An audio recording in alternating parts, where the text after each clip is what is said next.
श्री भागवत भगवान की है आरती, पापियों को पाप से है तारती। हरे कृष्णा। सभी भक्तों को श्रीमद् भागवतम के सत्र में हार्दिक अभिनंदन और सुस्वागतम। आज का हमारा विषय है श्रीमद् भागवतम के तृतीय स्कंद का 30वां अध्याय, कैंटो 3 चैप्टर 30। विषय है भगवान कपिल द्वारा विपरीत कर्मों का वर्णन।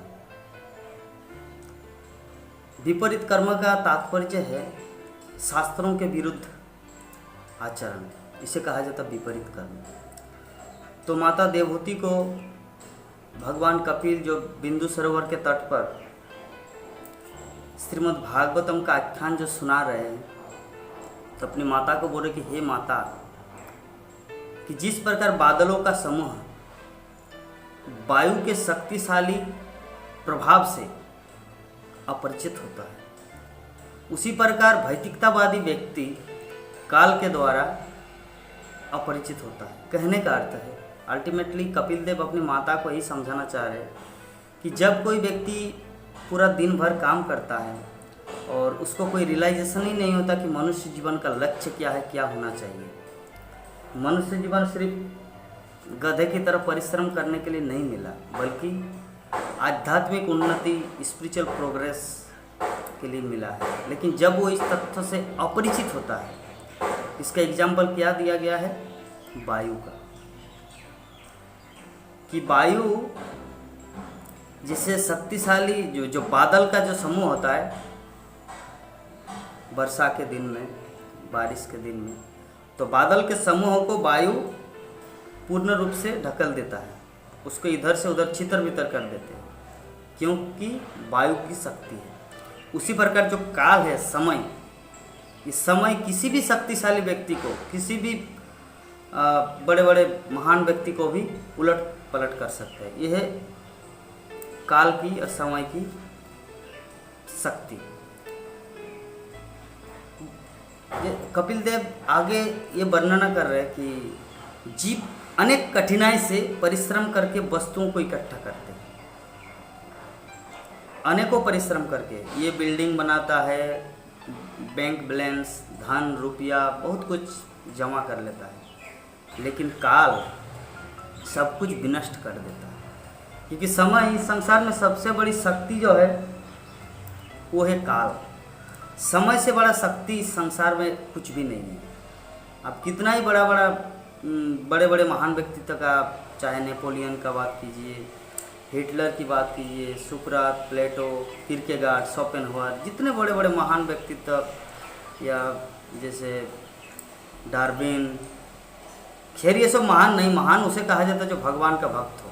ये सब जस्ट एक पॉपुलैरिटी, तो लोकप्रिय हो गए हैं और कुछ किए भी हैं जीवन में, अचीवमेंट किए हैं।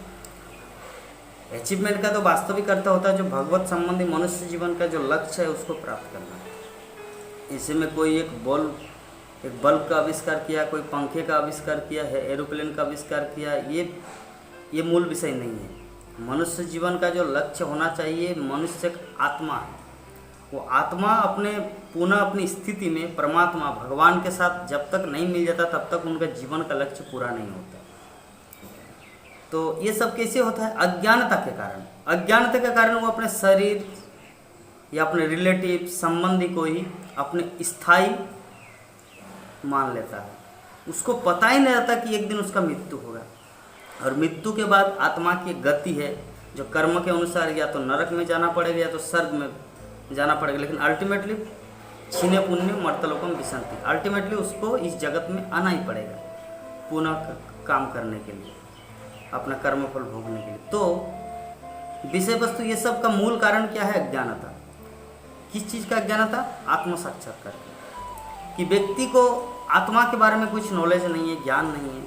सब तरह का नॉलेज रखता है, क्रिकेट क्या हो रहा है, फिल्मी दुनिया क्या है, बच्चे का पढ़ाई लिखाई, प्यार मोहब्बत, एवरीथिंग वो नॉलेज रखता है। लेकिन जो आत्मा बोल के एक शरीर में है, और आत्मा जो कभी ना मरता है ना जीता, वो हमेशा वासांश जिन्नानि जथा विहाय तथा शरीरानि, ये जो आत्मा ना कभी मरता है ना जन्म लेता, वो अजन्मा है, नित्य शाश्वत है।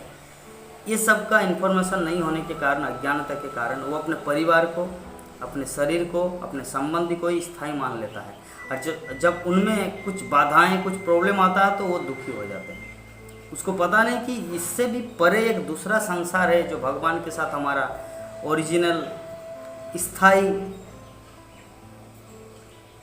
हमारा संबंध है। इस चीज़ को जानना ही मनुष्य जीवन का लक्ष्य होना चाहिए और लक्ष्य है। जीव जिस योनि में भी होता है, भगवान कपिल देव आगे बोल रहे अपनी माता को कि हे माता, ये माया जो है ना, भगवान की बहिरंगा शक्ति माया मोह के कारण जीव जिस योनि में भी रहता, चाहे वो सुअर में हो, कुत्ते के योनि में हो, सांप के योनि में हो, किसी भी योनि, बंदर के योनि में, कबूतर, किसी भी योनि में हो, तो उसी में संतुष्ट होता है, उसी में संतुष्ट रहता है।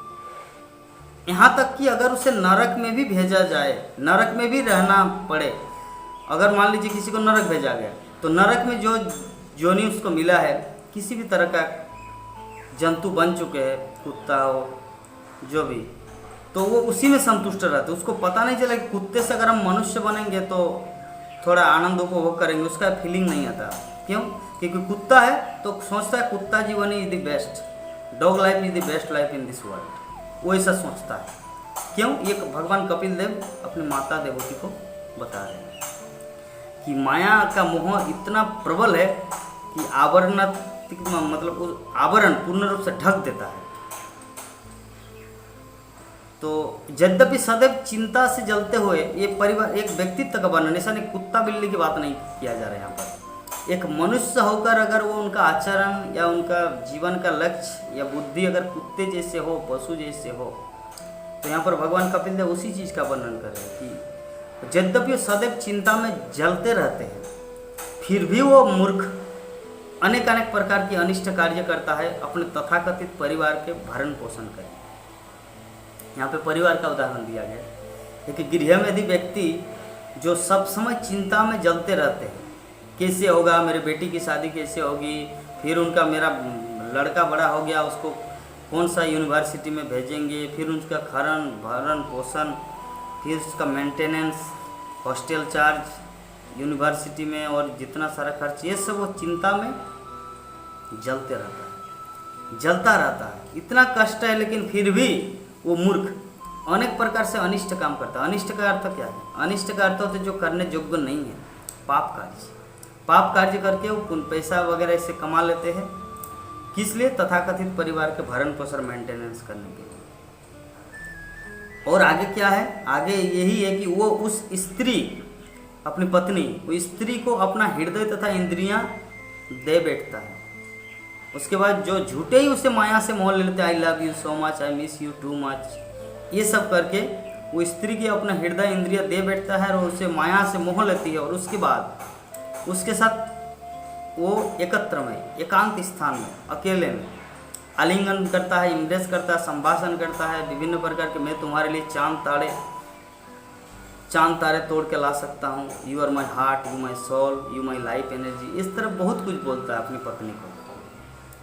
और अपने जो छोटे छोटे बच्चे हैं उनकी छोटी छोटी तोतली बोली पिता को बहुत अच्छा लगता है, उसका मन मुग्ध कर देता है। और वो सोचता है इस परिवार को मेंटेन करने के लिए मैं अगर जान भी दे दूँ फिर भी कम पड़ेगा, क्योंकि मेरा बच्चे छोटे छोटे तोतला बाबा बाबा लाइक कर। तो ये सब है परिवार जीवन का आनंद जो भगवान को भुलाए रखते हैं।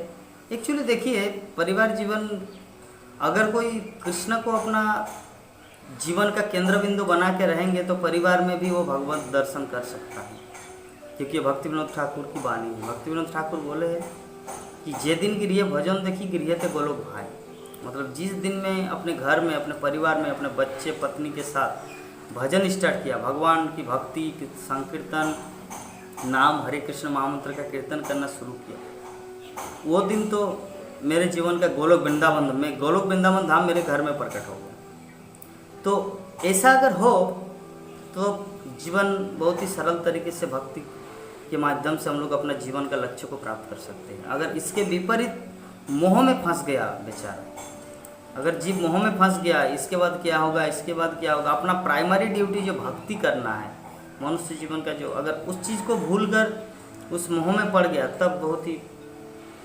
डिफिकल्ट है जीवन। उसके बाद परिवार जीवन की व्याख्या और आगे बढ़कर आगे बोल रहे हैं कपिल देव। जैसे वो छोटे छोटे तोतली बोली को सुनता है, बहुत अच्छा लगता है, मीठा आवाज़ लगता है। फिर किंतु धीरे धीरे जब उसको अपने पालन पोषण में असमर्थ देखते हैं उनकी पत्नी और परिवार, वो तो अभी जितना शक्ति है शरीर में वो सब कुछ कर रहा है, लेकिन जब धीरे धीरे देखते हैं उनकी पत्नी, उनके बच्चे, उनका फैमिली कि ये व्यक्ति अभी उतना सुंदर ढंग से हमारा कंफर्टेबल लाइफ नहीं दे पा रहे, ना बिजली का बिल अच्छी तरह समय में भुगतान हो रहा है, ना परिवार में सुंदर रूप से खाने को मिल रहा है, कंफर्टेबल लाइफ नहीं जी पा रहे, तो क्या करता है वो परिवार के सदस्य उनको क्या करते हैं, धीरे धीरे उनको नेग्लेक्ट करता है। किस प्रकार असम्मान करते हैं, जैसे किसी कंजूस अपने कंजूस किसान जब बैल, किसान का काम क्या है, बैल को लेकर खेत में जाकर हल जोतना है और उसमें कुछ फसल उगाना है, लेकिन जब बैल बूढ़ा हो जाता है, बैल जब बूढ़ा हो जाता है तो क्या करते हो, उनको उतना टेक केयर नहीं करते, जो होगा जो नया बैल खरीद लेता है और उसको हल चलाते हैं। तो ये उसी तरह इसको सम्मान दिया जाता है उस व्यक्ति को, किसको, जो भी पैसा रुपया इनकम करने में असमर्थ हो जाता है तो उनको ऐसा सम्मान नहीं दिया जाता। किसे, जैसे किसान अपने बैल को रेस्पेक्ट नहीं करता, अरे जो होगा उनको घास ना घास देंगे ना, ये जो होगा मर जाओ, क्या जरूरत है। तो ऐसा ही परिवार के लोग उसको अंत में करते हैं, जिनके लिए वो अपना कितना कुछ पाप अनिष्ट कर्म किया उनके भरण पोषण के लिए, लेकिन वो धीरे धीरे उसको क्या करते हैं, नेग्लेक्ट कर देते हैं। और उसके बाद उनका अंतिम परिणति क्या होगा, ये विषय भगवान कपिल देव माता देवहूति को इस बारे में बोले कि जो व्यक्ति कृष्ण भक्ति ग्रहण नहीं करता मनुष्य जीवन को प्राप्त करके, उसका गति का वर्णन यहाँ पर पारिवारिक जीवन में वर्णन किया गया है कि उसके लिए अपने परिवार, बच्चों के लिए, पति के लिए कितना भी कुछ क्यों न करे, अंत में उसको असफल होना पड़ेगा, अंत में उसको सिर्फ दुख ही हाथ में आता है। लास्ट में कपिल देव यही बोल रहे कि वो घर पर पालतू कुत्ते की भांति रह जाता है, कुत्ते की भांति रहता है और उपेक्षावश से उसे जो भी दिया जाता है उसे वो खा लेते हैं। अजीर्ण, उनका जो शरीर का अजीर्ण और मंदाग्नि जैसी अनेक प्रकार की व्याधियों से ग्रस्त होकर वो केवल कुछ और भोजन, थोड़ा सा कुछ भोजन करता है और अशक्त होने के कारण कोई भी काम नहीं कर पाता। ये वृद्धावस्था की बातें हैं। वृद्धावस्था में व्यक्ति ऐसे हो जाता है कि एक तो बूढ़ा है और बूढ़ा को कौन सम्मान देगा, थोड़ा सा दो, जो लोग बनाएंगे खाने, ऐसा तो नहीं सोचेगा आजकल का परिवार है, कभी भी नहीं कि वो हमारे घर का बुजुर्ग है तो उनके लिए थोड़ा सा पनीर का सब्जी बना दिया जाए, साग बना दिए जाए, दाल चटनी, ऐसा नहीं किया करेंगे ना। वो लोग जो खाएंगे उसमें से थोड़ा हिस्सा कुत्ते की तरह उस बूढ़े व्यक्ति को देंगे, मतलब उस घर का जो बुजुर्ग जिसका खानदान है, वो जो मान लीजिए नाती की बात बता रहे, नाती पोता का उनका माता पिता है और उनका माता पिता का ये है बूढ़ा। तो ये बूढ़ा की गति का वर्णन यहाँ पर कपिल देव वर्णन करके, जो व्यक्ति कृष्ण भक्ति को पहले, क्योंकि अगर वो खुद कृष्ण भक्त होता तो अपने परिवार को कृष्ण भक्त बनाता और परिवार को कृष्ण भक्त बनाते तो वो उसको सम्मान मिलता कि ये हमारे गुरुदेव है, ये हमारे गुरु जैसा गुरु तुल्य व्यक्ति है, तो इसको कैसा सम्मान करना चाहिए, एक शिष्य गुरु को कैसा करता है। लेकिन वो पहले गधा की तरह परिश्रम किया, भगवान को तो लेंगडेट कर दिया पहले, इसीलिए बच्चे अभी उसको फेंक रहे हैं। तो ये है पारिवारिक जीवन की महिमा कहे या दुर्भाग्य कहे। तो इसीलिए व्यक्ति को किसी भी हालत में जहाँ भी है स्थित, ब्रह्मा जी बोलते स्थाने स्थित श्रुतिगताम तनोवांग मनोभे, कोई किसी भी अवस्था में, चाहे वो बूढ़ा हो, बच्चा हो, पारिवारिक हो, शादी किए हो या ना किया हो, उसको कृष्ण भक्ति तुरंत एक्सेप्ट करना चाहिए। और कृष्ण भक्ति एक्सेप्ट करने का पहला सोपान क्या है, पहला सीढ़ी, पहला स्टेप, वो है श्रीमद् भागवत की कथा का श्रवण, भगवान के विषय में सुनना। भगवान के विषय में जैसे ही सुनना प्रारंभ करते तो हमारा ये जो भक्ति जीवन प्रारंभ होता है, भक्ति का पहला स्टेप में हम लोग कदम रखते हैं। तो खैर आज का हमारा यही विषय था, श्रीमद् भागवतम के 33 का 30वां अध्याय, भगवान कपिल द्वारा विपरीत कर्मों का वर्णन। कल एक दूसरा सत्र लेके आएंगे। तब तक के लिए हम आपसे विदा चाहते हैं। हरे कृष्ण। इस वीडियो को लाइक करें, हमारे चैनल को सब्सक्राइब कर बेल आइकन जरूर प्रेस करें हमारी न्यू वीडियो सबसे पहले।